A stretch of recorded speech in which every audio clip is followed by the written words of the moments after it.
15. Pausa para o chá antes do fim do mundo. Assim que saiu da galeria, Ruby correu pelo lado destro em direção a seu quarto, atravessando a porta sem abrir a cortina. Acabou toda enrolada nela e arrancou o cordame. Sem parar, ela jogou fora e desapareceu no closet, que pertencera a Leta, deusa do esquecimento. Ficou lá por menos de 5 segundos, então seguiu pelo corredor para passar novamente entre os fantasmas que lotavam a galeria. Dessa vez, passou pela cozinha, onde se deparou com as Ellens de mãos na boca e olhos molhados e arregalados de pavor. O que está acontecendo? Perguntou em um sussurro alto, que carregava o silêncio repentino que se seguiu às palavras de Laszlo.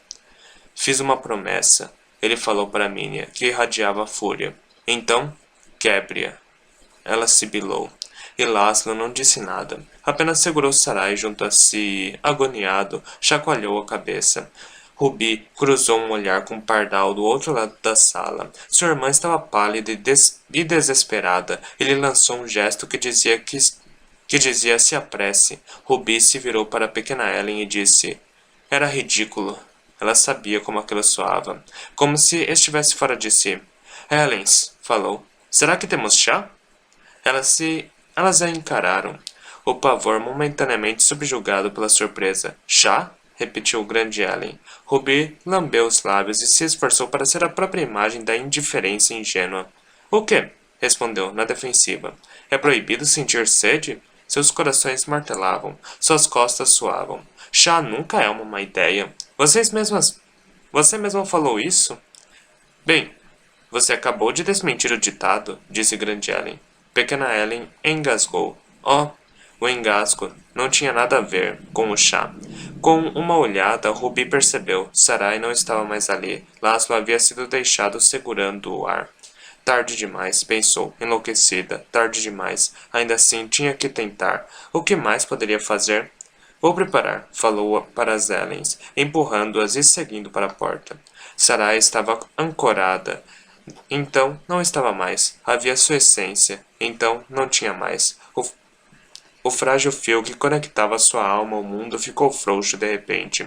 Para Laszlo, era Sathas mais uma vez. Seus braços estavam vazios, curvados em torno do nada. Onde Sarai estivera, doce e macia. Agora havia apenas ar. Ele se esticou, como se fosse possível encontrá-la, mas ela não era invisível. Havia partido. Não. Era um eco terrível da palavra que rasgava seus pensamentos. Virou-se para Minia com olhos arregalados. Espero que tenham se despedido, ela berrou. Sua voz era estridente, seu rosto estava arroxeado. Se alguém pudesse sentir sua música desagradável, não seria nem o começo. Isso era tudo culpa de Laszlo, e ela viu. Ele a obrigara a fazer, e ela queria que ele fosse punido. Traga de volta, ele cuspiu. Você a traga de volta. Você sabe o que tem de fazer. Laszlo não ouviu a súplica em sua voz. O terrível não ainda entalhava um furacão em sua mente, expulsando o restante. De onde tinha vindo, os outros estavam gritando, chorando, e Sarai não estava mais lá. Ela simplesmente não estava mais lá. Minnie ainda estava montada em rasalas. Ela se levantou, sentindo o metal mudar debaixo de si. Tentou pular de volta na mesa, mas a besta se virou, e as garras de metal brilharam e a agarraram no ar. Foi jogada no chão. Laszlo assomou sobre ela, agarrou-a com as próprias mãos, apertando os trapos dela em seus punhos. Ele a ergueu, e enquanto seus pés se balançavam no ar, a encarou. Ao redor deles, o exército mudou. Dava para ver a vontade dela fluindo para eles, reverberando como o vento sobre a grama. Fileira após fileira. Os fantasmas empunharam suas facas, seus ganchos de carne marretas, com bordas cintilantes e afiadas. Até as Ellen seguravam armas. O olhar dela se arregalou de horror quando as próprias mãos se levantaram, se inclinaram para trás e se abriram. Facas voaram. Alguém gritou. Laszlo não tirou os olhos de Minia, ainda segurando-a no alto. O Mesartheum respondeu e chicoteou. Para cada arma arremessada, uma onda de metal se desprendia das paredes para interceptá-la. Parecia magnetismo, parecia mágica. Ao redor da sala só se ouvia clac, clac, clac, conforme o metal prateado se encontrava com o azul e caía no chão. Uma lâmina acertou a parede. Em vez de ricochetear, ela ficou presa, e todas as outras também. O chão as drenou, até que sobraram apenas os cabos. Tudo aconteceu em segundos. Os fantasmas de Minia logo estavam todos desarmados, de armas comuns. Subitamente, suas unhas e dentes se alongaram e se afiaram em garras e presas. Laszlo não viu. Seus olhos estavam travados em Minia. Ouça, ele disse, com selvageria. Não reconheceria sua própria voz. Tem algo que você não considerou. Sarai é a única coisa te mantendo segura. Que os deuses te ajudem se deixar a alma dela ir. Não haverá nada que impeça de acabar com você. Após as suas palavras, o ar ficou pesado com as respirações ofegantes e um estrondo baixo e constante da garganta de Razalas. Minia e Laszlo se encaravam, raiva contra raiva, vontade contra vontade. Minia, em algum lugar profundo, se agarrava à chance que a ameaça de Laszlo oferecia. O que ele dissera era verdade. Ela podia manter a alma de Sarai, mas Sarai também a mantinha, porque no minuto em que cumprisse sua palavra, perderia sua única influência, e perderia Sarai. Ali estava uma razão para recuar, e seus corações clamaram, mas ela não conseguia. A obstinação de Minnie era uma lâmina forjada pelos gritos de 2 dúzias de crianças agonizantes, forjada pelos gritos e equilibrada em sangue. Como uma espada em brasa mergulhada na água, recuar não era uma opção. Se desse para trás agora, não teria nada, não seria nada. Se não acreditavam no que ela era capaz de fazer, acabar com Sarai, que motivo teriam para escutá-la? Ela perderia não só esse jogo, mas todos os jogos seguintes. Laszlo tinha de ceder. Ela não podia. Arreganhou os dentes em uma careta. Ele lhe dissera que não era um assassino. Ela precisava confiar nisso. Deu seu pior, irmão, ela rosnou, e em um instante percebeu o que ele já estava fazendo. Esse era o pior de Laszlo. Ele poderia segurá-la como uma boneca, com os trapos nos punhos, mas não poderia machucá-la. Seus olhos perderam a raiva, os músculos se afrouxaram de surpresa, que rapidamente se transformou em angústia. Não conseguia esconder nada. Seus olhos revelavam tudo. Ele não era capaz de machucar ninguém. Rusa veio como um flash em uma mente. Seu amigo dizer Kane que queria desesperadamente torná-lo um guerreiro. Bem, ele ficaria revoltado agora ao ver essa menininha encolher os ombros e empurrar as mãos de Laszlo até que ele a soltasse. Só há um jeito de salvá-la, ela disse, subindo em sua cadeira e em seguida na mesa para nivelar os olhos com os dele. Laszlo sentiu que estava se afogando. Minnie via tudo através dele. Onde estava Sarai? Ela poderia ser salva? Por favor, ele pensou. Parecia uma oração. Mas para quem estava orando? O serafim poderia ter sido real um dia, mas isso não significava que o escutava. Nesse momento, Laszlo teve certeza. Em todo aquele enorme universo cheio de estrelas, não havia nada ouvindo. E então, no meio do vazio roendo seu pânico, ele viu as aliens na porta. As duas não estavam paralisadas como o restante dos fantasmas, congelados, mas sustentavam olhos selvagens e impacientes. Suas mãos estavam unidas como se rogassem por algo. Seus rostos exibiam todo o desespero que ele sentia. Quando fitou o grande alien, ela disse, por favor. Um pequeno e afiado pensamento o picou como um espinho. Seria possível? Poderia existir alguma parte de Minia que queria que ele a impedisse? Mas como? Ela não vai desistir. Sarai dissera mais cedo. Ela nunca desiste. Acho que ela não consegue. Minia não poderia desistir. Era como tinha sido feita, e o massacre a forjara. Desistir significaria morrer. Significava pequenos corpos em poças vermelhas. Ele estava desesperado. Os pensamentos saltavam em sua mente. Era como se sua alma estivesse se separando do corpo, tentando alcançar Sarai, querendo segurá-la no éter, para que ela não ficasse sozinha. Mas ele não podia alcançá-la. Só Minia podia. Se ele desse um jeito de convencê-la. Eu o trarei aqui, soltou. Errol Fane. Eu o trarei aqui. O olhar de Minia ficou mais cortante. Ela não disse nada, aguardando que ele continuasse. Laszlo lambeu os lábios. Ela estava ouvindo. Queria ser persuadida. Ele não sabia se era isso, mas se não fosse, não haveria esperança. Eu o trarei para você, falou para ganhar tempo, para salvar Sarai e pensar em outra solução. Não significava que realmente faria, mas talvez fizesse, se não houvesse outro jeito. Estava cansado. Seria ele esse tipo de herói que sacrificava uma alma por outra? Faça isso, Minia disse. Um aceno de mão e Sarai estava de volta no ar. O que começou como uma silhueta lentamente se preencheu para revelá-la, de olhos brancos e lábios escancarados em um grito silencioso. Por alguns instantes ela oscilara à beira da dissolução, e agora sentiu frio a atravessando. Ela caiu. Laszlo correu. Todos correram até ela, exceto Minia. Ela permaneceu no lugar, uma deusa minúscula e suja, e ninguém notou a maneira como suas mãos se moviam, esfregando os dedos sobre as palmas das mãos como se estivessem escorregadias de suor, como se mãozinhas lhe escapassem, como se pudesse perder tudo, tudo o que deixara. Então Rubi apareceu com uma bandeja que retinia conforme caminhava. Quando ela a pousou sobre a mesa, os copos se derramaram um pouco. Sua voz era neutra. Seu desespero era tão leve que somente Pardal notou. Ela perguntou: Alguém quer chá? Chá. Era absurdo. O que ela ficara pensando no jardim mais cedo? Que esperar a ira de Minia se acender era como uma pausa para o chá antes do fim do mundo? Bem, ali estava o chá, literalmente. Ninguém mais poderia se safar com um gesto tão fora de tom, mas Rubi estava sempre inventando coisas, sem prestar atenção ao que acontecia ao seu redor. Ainda assim, Feral a encarava como se ela tivesse duas cabeças. Laszlo nem ouvia. Segurava uma sarai trêmula e murmurava: Estou aqui. Quanto a Minia, viu a xícara de Solsaio e a pegou sem questionar. Estava tensa. Estava na fronteira da dissolução, para onde quase enviara Sarai. Elas foram tudo o que consegui carregar. Corria em sua mente. Não importava o quão poderosa parecesse. Traga-me o matador de deuses, disse para afogar as palavras em sua cabeça. Laszlo travou a mandíbula e encarou Minia. Ela segurava a xícara no alto. A vingança, falou, em uma voz que era como vidro. Então ergueu a xícara e bebeu.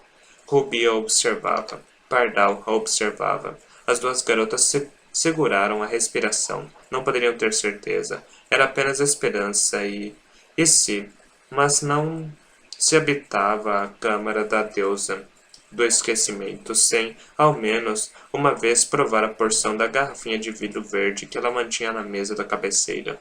Minia estava com sede e deu um grande gole. O chá não estava quente. O chá não era chá. O chá delas nunca era. Estavam sem ervas havia anos. Eles bebiam umas infusões e chamavam de chá, mas não era bem chá. Era só água morna com um sabor amargo. Ela olhou para Rubi com um olhar crítico, mas não duvidoso, e disse: É o pior chá que já tomei. Então seus olhos perderam o foco, seus joelhos perderam a força. Ela cambaleou, confusa, e deixou cair a xícara com um estrondo. E caiu. O tempo pareceu retardar enquanto Minia, monstro e salvadora, irmã e algoz, perdia a consciência e desabava na longa mesa de Mesarthion. Parte 2. Astral. Adjetivo: de ou relacionado a ou vindo das estrelas. Substantivo: uma categoria rara de dom de Mesarthim. Alguém cuja alma ou consciência pode deixar o corpo e viajar independentemente dele. 16. Das estrelas. O castigo pelo contrato não autorizado com o metal divino era a morte. Todo mundo sabia disso. As crianças da aldeia, aproximando-se da nave Vespa, sabiam disso. Elas nunca sonhariam em tocá-lo, mas atreviam-se a chegar mais perto, pelo menos tocar sua sombra. Mais corajosas, agora que os servos desapareceram lá dentro com Cora e Nova. Alguns na vila pensaram mesmo que as garotas de Nioka deveriam ser testadas primeiro. Outros resmungavam. Os homens que a andavam observando, incluindo o velho Shergashi. Embora as irmãs não soubessem, arderam com a injustiça de que forasteiros pudessem descer do céu e levar suas meninas. Seria uma tremenda honra, claro, se outro Rievano fosse feito servo, mas seria melhor se fosse um jovem. Havia muitos deles na aldeia, começando a farejar suas esposas, e os homens mais velhos não se importariam em bater em abater esse rebanho. A perda de uma única garota, quem diria duas, seria profundamente sentida. A vida em Rieva era dura, especialmente para as mulheres. Esposas sempre precisavam ser reabastecidas. A multidão mantinha os olhos ávidos na nave, e mesmo enquanto se afastavam, continuavam fofocando. Sabiam que os testes levavam tempo, e se surpreenderam quando, depois de apenas alguns minutos, a porta de tórax da Vespa se abriu. Skoy, com olhos estreitos, sentiu uma onda de triunfo ao pensar que suas enteadas tivessem sido rejeitadas tão rapidamente. Só podia ser rejeição. Um dom poderoso demandaria tempo para ser avaliado, mas as meninas não saíram. Era o servo, de cabelos brancos de cordas. De braços rígidos, ele segurava dois anorakes de couro de ouro, com a expressão tomada de repulsa. Ele os descartou feito lixo. Depois fez o mesmo com calças e calções de pele, sobretudo de lã, e finalmente com as botas das meninas. A porta se fechou novamente, e os aldeões ficaram encarando a pilha de roupas. O que Cora e Nova estariam vestindo se suas roupas estavam ali? Há uma mulher com elas lá, disse o pai delas, Zayak, para que o espectro da indecência não reduzisse os preços das noivas. Shergash cuspiu e cruzou os braços. O preço de Zayak era desconfortável. Ele farejava uma oportunidade. E por que isso importa? Eles são de Aka. Você ouviu as histórias. As histórias de depravação, sim. Os barcos de pesca as traziam, e elas eram como sal para a comida sem graça dos ilhéus. A fofoca rievana nunca poderia se comparar ao que supostamente acontecia na capital. Elas são boas garotas, Zack disse. Cora e Nova se surpreenderiam ao ouvi-lo. Ao menos até ele acrescentar: tem todos os dentes e dedos. Você é sortudo, meu velho. E o velho em questão limpou a garganta audivelmente, mas não falou mais nada. Sabia que tinha de ser cuidadoso. Zack era orgulhoso e poderia aceitar a oferta de outro homem, mesmo que mais baixa, simplesmente para ofendê-lo. De qualquer forma, Zack falou, se os Mesarten as querem, tudo bem por mim. Eles não negociam. Ele deveria saber. Compraram um trenó e um forno com o que lhe pagaram por sua esposa, além de 2 peles de espírito. Nomes, disse a serva, Solveig, que viera de um continente deserto tão desolado quanto Rieva. Ela fora encontrada em uma busca muito parecida com esta, e havia sido arrancada do meio do nada. Cora e Nova permaneceram mudas, cobrindo-se com os braços. Estavam vestindo apenas roupas íntimas e meias, tendo todo o resto sido removido. O fedor de Ul era mais difícil de se livrar. Era uma entidade no espaço fechado da nave, e o nojo era evidente no semblante de todos os servos. Nova respondeu primeiro.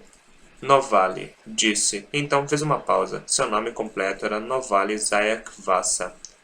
Ou Novali Zayak Filha. Depois do casamento, Marievana trocaria o Vassa por Ikai, esposa, e pegaria o nome do marido. Nova não queria nada disso.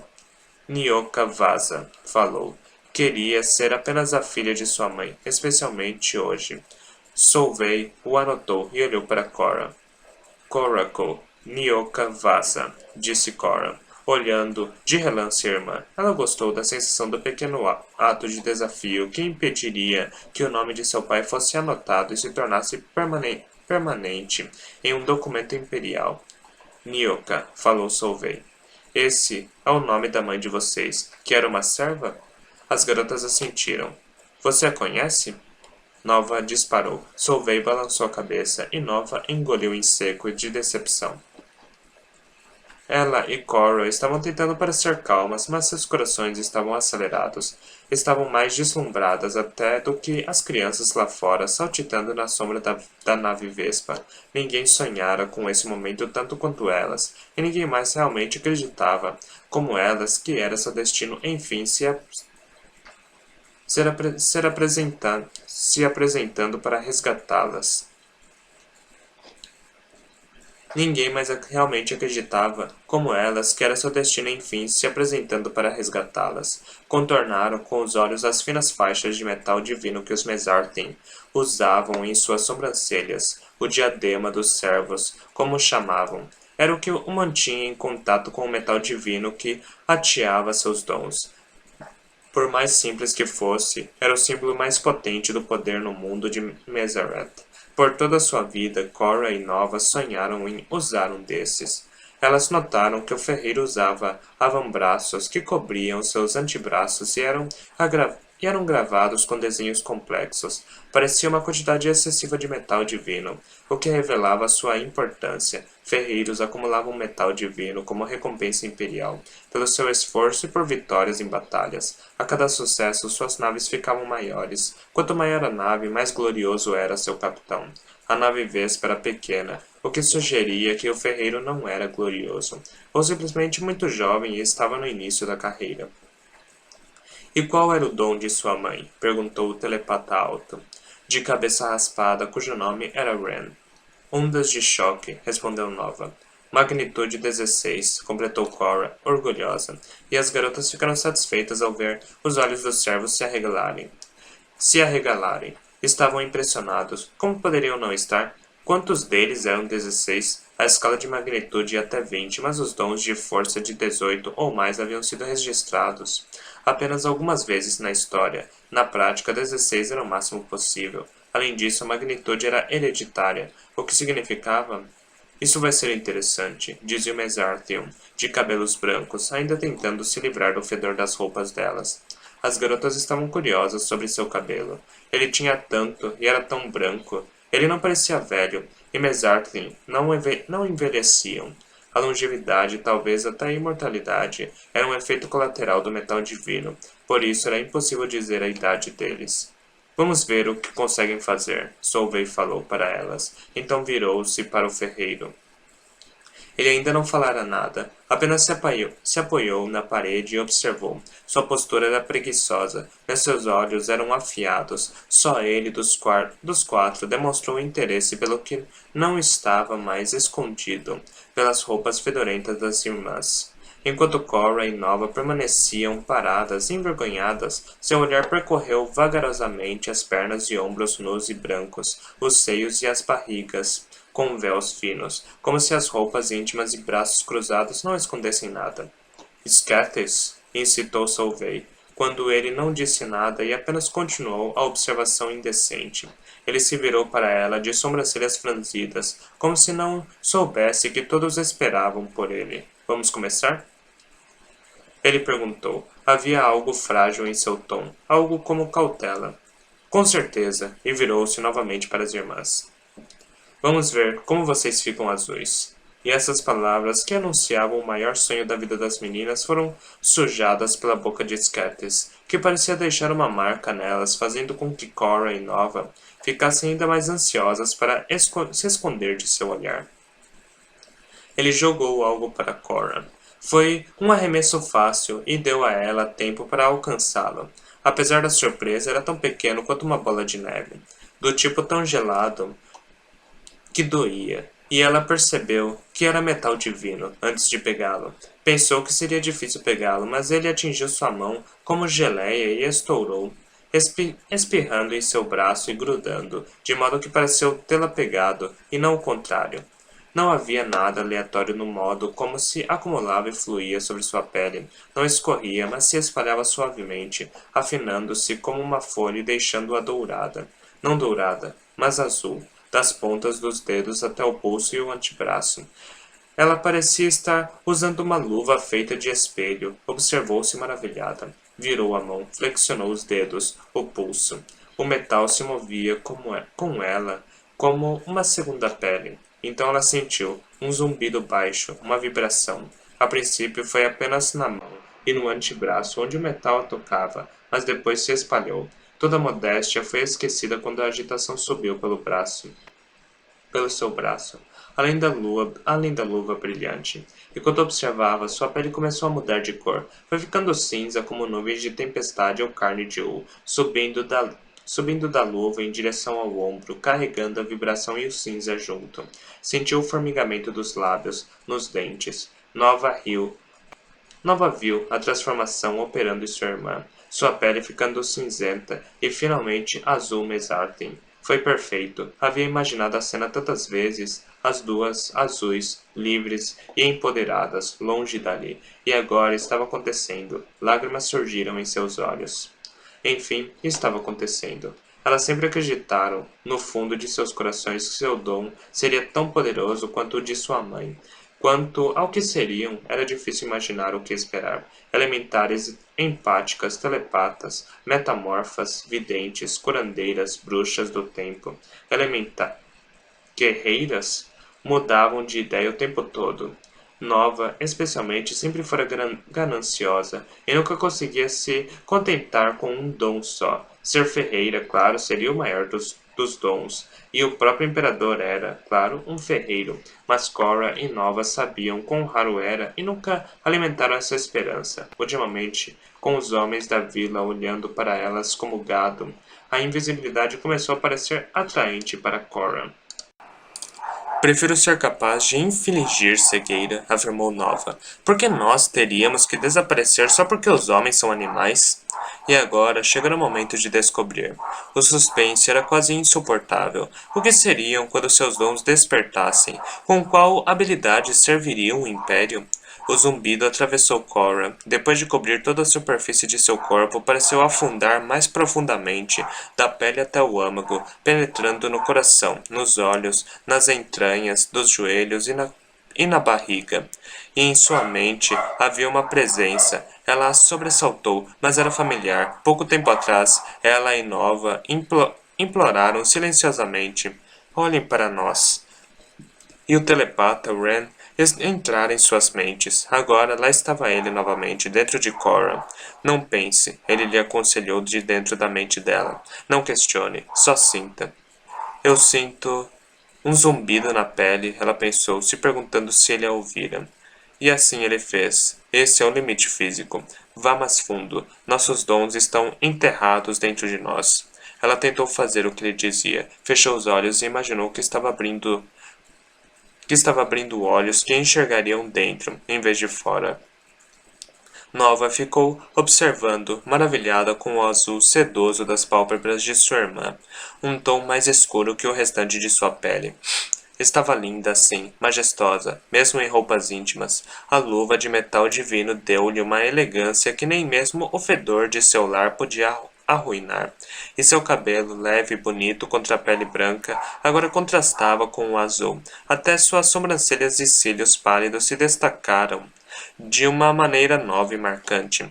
Nova ficou se perguntando o que estava acontecendo com sua irmã. Gostaria de estar dentro da mente dela, compartilhando a experiência, assim como tinham compartilhado todos os seus sonhos durante a vida. O que ela estaria sentindo? No começo, nada. Cora tentava olhar dentro de si, mas não sabia o que deveria ver. Então não havia nada além da escuridão imperfeita de suas pálpebras, lavada com um vermelho oscilante, onde a luz brilhava. Não veja, disse Ren. Sinta. O que você sente de diferente? Talvez ele a estivesse guiando, talvez Cora tivesse conseguido sozinha, mas começou a tomar consciência da entidade discreta que era ela mesma. Além do ambiente, das expectativas e dos olhos atentos desses importantes estranhos, até mesmo além de sua irmã. Era como estar suspensa dentro de si, ouvindo o sangue se mover em suas veias, sentindo o pulsar do coração que o bombeava, e seus membros, sua respiração e sua mente. Ela se imaginou ficando azul até os ossos, o Mesarthium penetrando nela, e não a infundindo com magia, mas despertando a mágica que já estava lá. Sentiu uma pressão no peito, e assim que a sentiu, o telepata também sentiu. Aí, ele disse, aí está. O que é? Ela perguntou. Traga para fora. Ele falou. Deixe vir. A pressão se intensificou, e ela sentiu algo dentro do peito começar a ceder. Ela ficou nervosa. Parecia que uma parte essencial estava prestes a sair de seu corpo, como se sua caixa torácica fosse se abrir para deixar algo sair. Não era doloroso. Era como descobrir que o tempo todo seu corpo fora feito para isso, que seu peito estava fechado como um portão e ela simplesmente nunca havia notado. Nova viu a cabeça da irmã pender. Seus olhos ainda estavam fechados, suas mãos voaram para o peito e se agarraram na roupa íntima. puxando com tanta força que ela rasgou no meio, revelando o vale entre os seios azul escuro e pesado com a respiração. Cora! Gritou e tentou se mover para a frente, mas não conseguiu mexer os pés. Olhou para baixo e viu que eles afundaram no chão, enquanto o metal divino os mantinha presos no lugar. Quase caiu. Então, o telepata falou em sua mente. Não interrompa a metamorfose dela. Ela parou de lutar e ficou observando, assombrada, sem poder fazer nada, enquanto o tom de Cora emergia. Ele emergia quase literalmente. O peito de Cora parecia ter se aberto, mas estava intacto. O pedaço de pele azul visível através do rasgo em sua roupa íntima ficou de repente nublado. Um vapor leitoso foi expelido, tomando forma diante dele como fumaça derramada em um molde invisível. Era enorme e aumentava rapidamente, tão rapidamente que ela se apequenou. A respiração de Nova correspondia exatamente ao movimento acelerado do peito de sua irmã. Olhou para os servos frenética para ter certeza de que isso era normal e esperado, mas viu apenas espanto. Seja lá o que estivesse acontecendo com Cora, era longe de ser normal.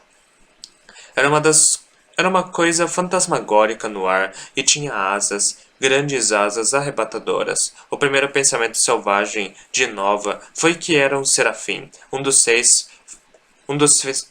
Faerers angélicos que haviam cortado os portais entre os mundos, mas quando assumiu sua forma final e passou de fantasma para sólido, ela percebeu que não era um anjo, mas um pássaro. A criatura que saiu de Cora assumiu a forma de uma imensa águia branca. A cabeça de Cora ainda estava jogada para trás, e seus braços se abriram ao lado do corpo, uma imitação inconsciente das asas estendidas do pássaro. Ela mesma ainda não tinha visto o que emergira. Seus olhos estavam fechados, o que deveria tê-la impedido de enxergar, mas não. Ela viu os servos, seus rostos perplexos, e viu Nova de boca aberta. Uma astral, Solveig disse com reverência. Não acredito. Uma astral aqui, nesse fim de mundo. Eu nunca tinha visto uma, disse Antal, o de cabelos brancos, esquecido do fedor de Ul. E uma astral muito poderosa, Ren falou. Olhe só a manifestação. Cora, vendo apenas o que aquilo vi. Cora, vendo apenas o que aquilo via, não entendeu do que estavam falando. Ela abriu os olhos verdadeiros e foi assolada por uma duplicação vertiginosa de sua visão, enxergando através de dois pares de olhos ao mesmo tempo. Zonza ou não, ela percebeu que havia se consolidado diante dela. Era magnífico, branco como a luz das estrelas na neve. Seu rosto era feroz e lindo, com um bico fino e olhos pretos. Quase poderia ser confundido por uma criatura real, mas flutuava com uma leveza antinatural e quase não precisava bater as asas, e as bordas de suas penas tinham uma aura derretida que desmentia sua aparente solidez. Ele tem massa corporal? Solveig perguntou. Toque e descubra, Scatters falou, com uma voz arrastada, sem se mover. Foi Nova quem avançou. Dessa vez eles não a impediram. Seus pés continuavam presos no chão, mas a enorme águia havia trazido a asa ao seu alcance. Ela a tocou, correndo os dedos pelas longas penas. Se já a tivesse tocado em seda, ou mesmo se soubesse de sua existência, poderia ter sido capaz de descrever a suavidade. Mas não conseguiu. O mais perto que podia chegar era a suavidade escorregadia dos cabelos limpos. Os Mesarthen conversavam entre si, e Cora e Nova ouviram termos como alcance e conexão sensorial, sem entender o que queriam dizer. No entanto, magnitude elas entenderam, sem dúvida. Extremamente alta, disse Antal, e as irmãs ficaram coradas de orgulho, e Nova tão orgulhosa quanto sua irmã, embora não fosse seu o dom em questão. Falou-se vagamente sobre mais testes, e Ren, Solveig e Antal fitaram Scatters, aparentemente esperando que ele se manifestasse.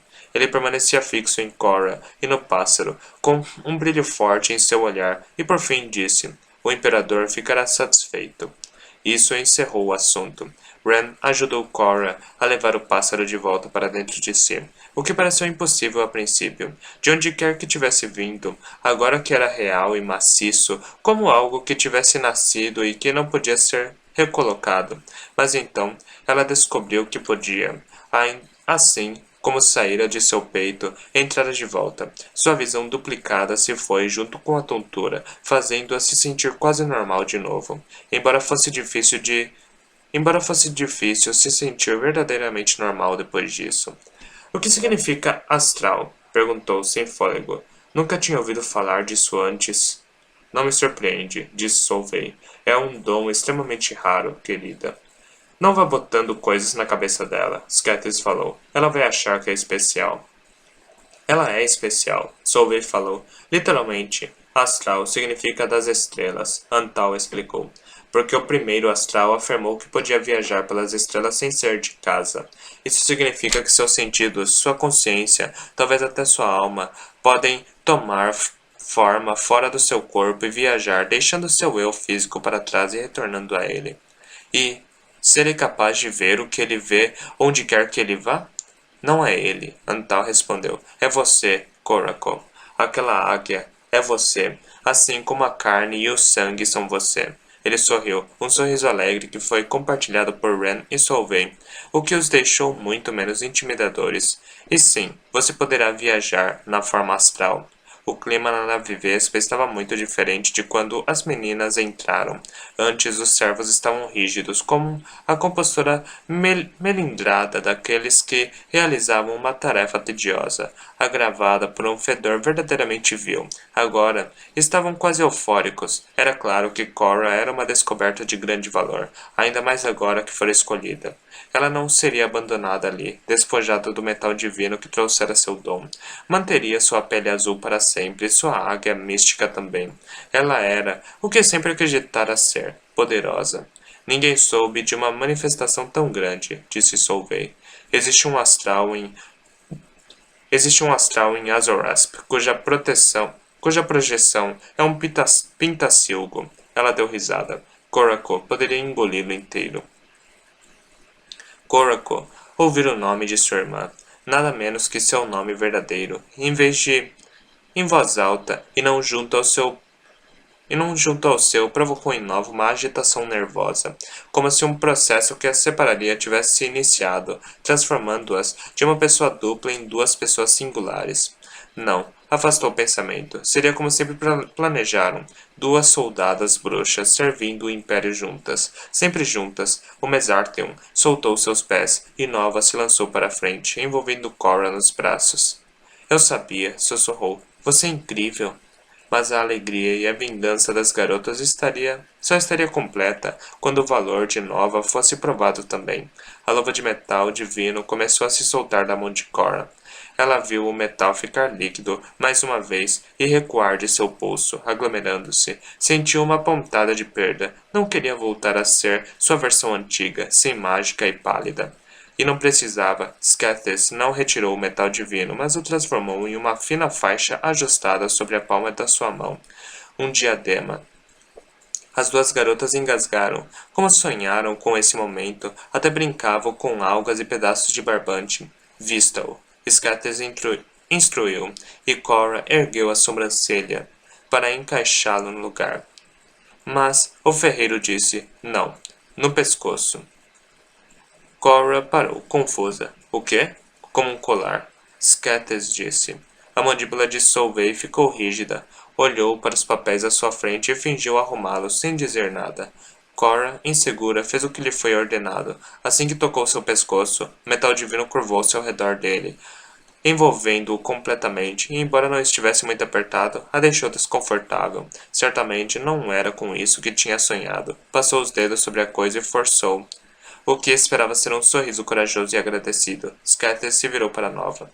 Pegue, e atirou outra bolinha de metal divino.